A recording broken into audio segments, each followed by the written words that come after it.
Há 50 anos, em qualquer uma dessas cidades, você saía às 11 da noite do trabalho, da escola, do bar, da igreja, do clube. Você ia andando para casa sozinha ou sozinho. Você ouvia passos de outra pessoa, você dizia, graças a Deus, vem vindo outra pessoa. Sabe do que a gente tinha medo? De defunto. A gente passava longe de muro de igreja ou de cemitério. Hoje você sai às 11 da noite de casa, da escola, do bar.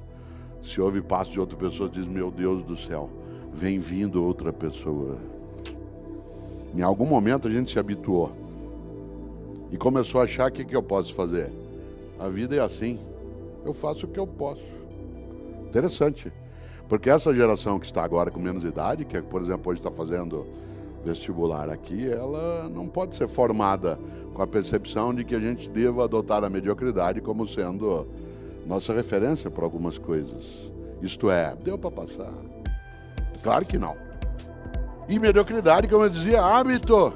O contrário também, que é capricho. Também é hábito. Exemplo, eu viajo bastante. Essa semana eu estava em Goiânia, Alápolis, terça-feira eu estou em Belo Horizonte, na outra eu estava em Natal, estava depois, né? Aliás, antes em Fortaleza e assim por diante. Minha atividade hoje, eu estou aposentado como professor desde 2012, escapei, né? E eu agora tenho a possibilidade de ter outras atividades de viagem e tudo. Por isso, ao ser convidado, né, para essa reflexão aqui hoje, fico honrado, né, da possibilidade, mais uma vez, de estar aqui, né, com gosto nesses intervalos de viagem. Portanto, eu durmo muito em hotel, em viagem. Todos os dias que eu estou viajando, eu acordo no hotel de manhã, sozinho, que é o que a Cláudia espera, certo? Ao acordar, eu estou sozinho. Primeira coisa que eu faço, além de ir ao banheiro, usá-lo, escovar o dente, é lavar o rosto e pentear o cabelo e a barba. Pra quem? Não tem ninguém ali comigo, mesmo. Certo? Por que pentear o cabelo e a barba? Pra mim. Sabe por quê? Porque se eu habituar, não tem ninguém vendo. Ou vou sair no domingo, eu vou para a FAAP assistir uma palestra, ou fazer uma palestra. Não vou arrumar a cama, para quê? Vou usar de novo à noite. Tem gente que você conhece o capricho que ela tem pelo banco de trás do carro. Tem tantas coisas naquele banco. Resíduos alimentares que uma inspeção do CSI acharia, né? Indícios da Páscoa de 2004. Bolachas que estão ali no meio, encontráveis, quase próximas daquilo que já iria para o Museu FAAP aqui. Capricho. Capricho. Ontem eu estava observando e pensando, sentado aí. Puxa vida, que falta Tarcísio Meira mostrar? Que falta Jô Soares mostrar? O que falta Natália Timber mostrar? O que falta? Ele podia dar para o gasto, mas não, né? Em alguns momentos vem uma fúria interna, e essa fúria é a fúria não da arte apenas, e claro que ela também, mas é a fúria da energia que move uma pessoa que não deseja ser medíocre. Descortela. Se é gerações em ebulição, o que mediocridade tem a ver com isso? Muito, porque nós precisamos afastar de nós e daqueles que conosco chegam nesse mundo contemporâneo qualquer tipo de atração pela mediocridade em relação a várias faces do nosso cotidiano. Claro que as gerações são diversas. Claro que hoje nós temos, por exemplo, uma nova geração que está com 18, 20 anos de idade, que tem algo incrível, um encantamento pelo passado. Tanto que eles vão buscar. Eu uso barba sem tirar faz 42 anos. Eu tô na moda. Faz 42 anos que eu não tiro a barba. E eu estou na moda. Outro dia, Cláudio e eu fomos a um shopping e no lugar onde havia uma loja de iogurtes naturais, hoje tem uma barbearia. Barbearia, aquela inclusive do lado de fora, com aqueles símbolos antigos que ficavam girando, onde se oferece fazer a barba com toalha, navalha, uma coisa de mafioso. Não a loja, mas o princípio histórico do cinema. E a gente... Você já imaginou? Uma parte da nova geração decidiu ser contemporânea além de nós e decidiu fazer algo para mostrar como nós somos ultrapassados, que foi fazer cerveja artesanal. Séculos a humanidade passou para ter uma cerveja gelada no freezer. Pronta, porque você vai lá e abre. Não, ele vai mostrar que você é antigo e aí ele faz cerveja em casa. Ele e um grupo de amigos. Demora, vence logo, acaba cedo, é amarga. Mas você é velho. Você compra cerveja. Você já imaginou? Que coisa maluca. Você vai a um restaurante hoje em São Paulo almoçar, depois que teu menino ou menina fizer o exame, e você vai a um restaurante que é sofisticado. Olha só uma curiosidade, tem umas marcas aqui no chão, elas são da peça ou da minha apresentação? Eu não sei se é para eu andar para lá e para cá. É da peça, tá. É porque eu estou olhando agora que tem umas marcas, eu falei, será que eu estou fora de quadro? Ainda serei enquadrado pela diretora do teatro, né? Já imaginou? Você vai almoçar daqui a pouco e você vai procurar um lugar. E o restaurante será tanto mais contemporâneo e, portanto, mais avançado. Ele será quase hipster se ele tiver o cardápio escrito com giz numa lousa. Num mundo de eclosão, de tecnologia, de mundo digital, de LEDs, a modernidade é chegada por meio de uma lousa com giz. Eu estou dizendo isso por uma razão. Porque a gente precisa cautela para tomar conclusões apressadas em relação ao que nós temos de fazer. A principal marca e tarefa que temos de partilhar com as outras gerações que conosco convivem nessa contemporaneidade é construirmos uma trilha de propósitos em que a gente não admita a mediocridade como sendo nosso horizonte, em qualquer área. No âmbito da política, da religião, da profissão, do negócio. Claro, afinal de contas, os caminhos são múltiplos, só que há um contributo imenso das gerações que estão chegando e há um contributo imenso das outras gerações que já estavam.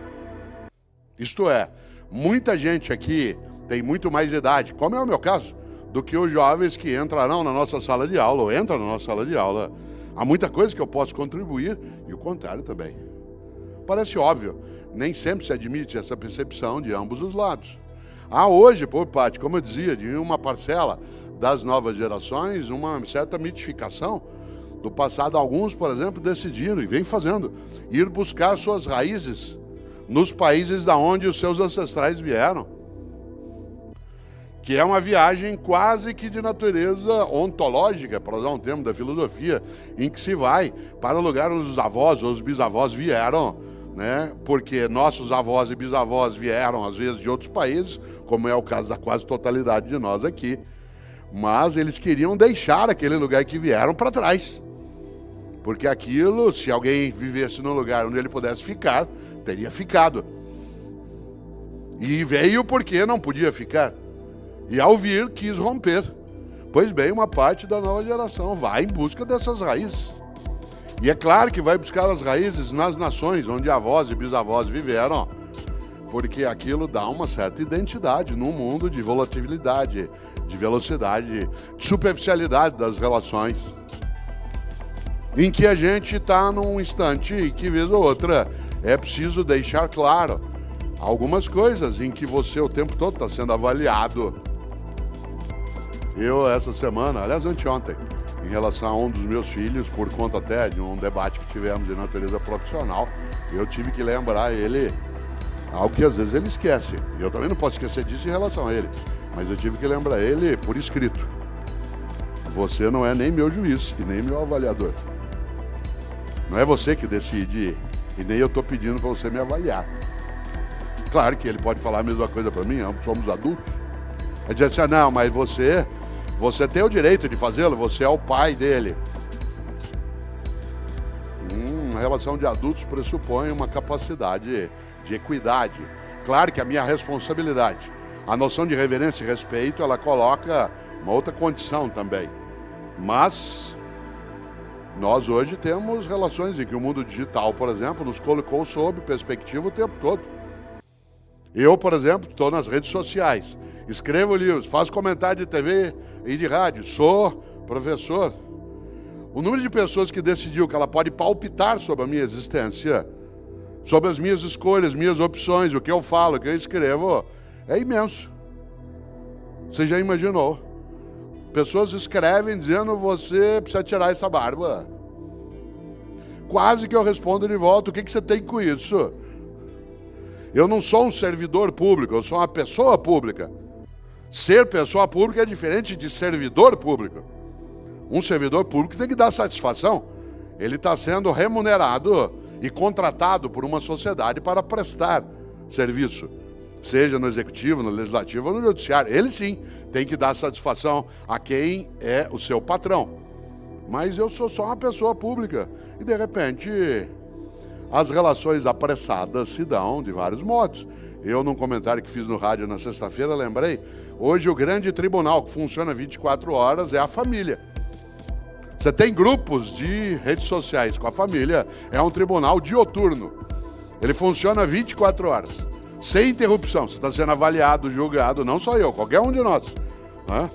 Se você não der bom dia para todo mundo, às 7h12, se você deixar algum para trás, parece uma ruptura de sangue. Mas é a mesma pessoa que nunca te procura para oferecer nada. Teu celular tocou. Hoje a gente tem identificador de chamada. Você vê o nome, você sabe que a pessoa vai pedir alguma coisa para você. Ela nunca liga para te oferecer um saco de manga, 1 litro de jabuticaba. Só liga para pedir. Mas te avalia, te julga, se chateia, fica melindrada ou melindrado se você não responde bom dia, família. E nós começamos, de repente, a nos perder e nos enredar em algumas trilhas que levam a lugar nenhum. E não sobra para nós tempo para aquilo que é importante. Nós passamos uma boa parte do tempo cuidando do urgente e deixamos o importante de lado. Claro que o urgente tem o seu lugar. Aliás, o urgente também tem que ser lidado, mas ele não pode obscurecer o importante. Por exemplo, o que é urgente? Garantir modo de sobrevivência, mas não é a qualquer custo.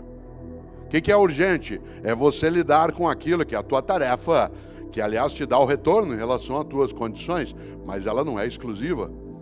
Uma parte de nós, repito, se dedica e está formando novas gerações com a perspectiva do urgente, deixando de lado o importante. O que é o importante? O importante é aquilo que faz com que a vida tenha propósito. Afinal, um dia partimos. E meu avô Ettore, italiano, todos os dias, quando nós, os netos, acordávamos de manhã, e ele vivia no interior de São Paulo, e quando a gente lá estava e podia encontrá-lo, meu avô, todos os dias, quando a gente acordava, ele nos perguntava sempre 2 coisas. Eu passei a vida perguntando isso aos meus filhos, e agora, quando posso, pergunto aos meus netos. Todos os dias, assim que a gente acordava, ele perguntava: quais são os teus planos para o futuro? Todos os dias. Isso era irritante, porque isso nos obrigava a ter que pensar em futuro. E eu só queria aproveitar aquele momento. E ele dizia: não é para você não aproveitar, apenas que você não pode só aproveitar o momento. Isto é, como diz o Contardo Caligares, um grande psicanalista italiano, é parte da nova geração. Ela vive hoje como se ela fosse adulto em férias. Não trabalha, não cuida, vai ao cinema, passeia, janta fora. Ela vive como se ela fosse um adulto em férias. Claro, e aí cai numa armadilha. Confunde desejos com direitos. Eu quero, você tem que me dar. Você deu é pouco, quero mais. Como se você fosse apenas alguém que tem a obrigação de prover meios, condições, felicidade e exaurir a tua existência.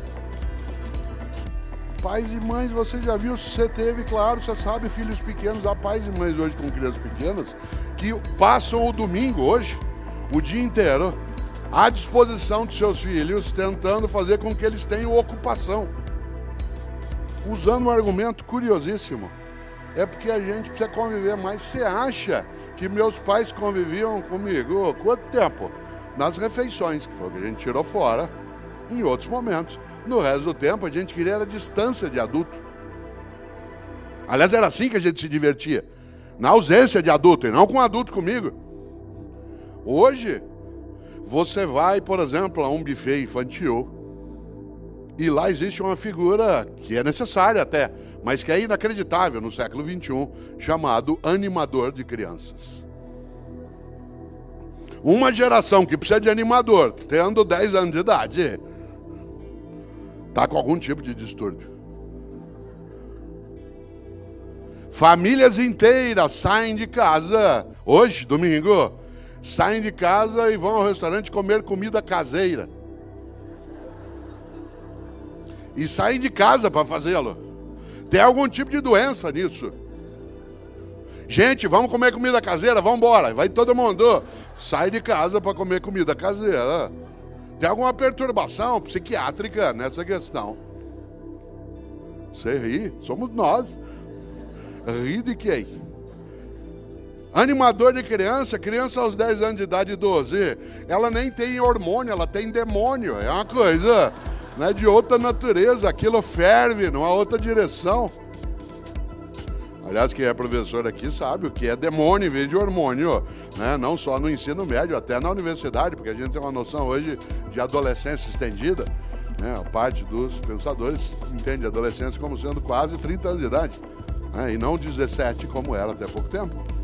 Já se trabalha com essa noção de uma adolescência estendida por conta até do tempo nosso médio de vida ter sofrido também, ainda bem. É uma extensão, mas a grande questão, meu avô, era: quais são teus planos para o futuro? A outra pergunta era mais densa. O que você quer na vida? Ser o mais rico do cemitério? Essa frase não significava não tenha patrimônio, não tenha propriedade. Significava não tenha só isso. Pense naquilo que serve para a tua vida, que é curta, não ser pequeno.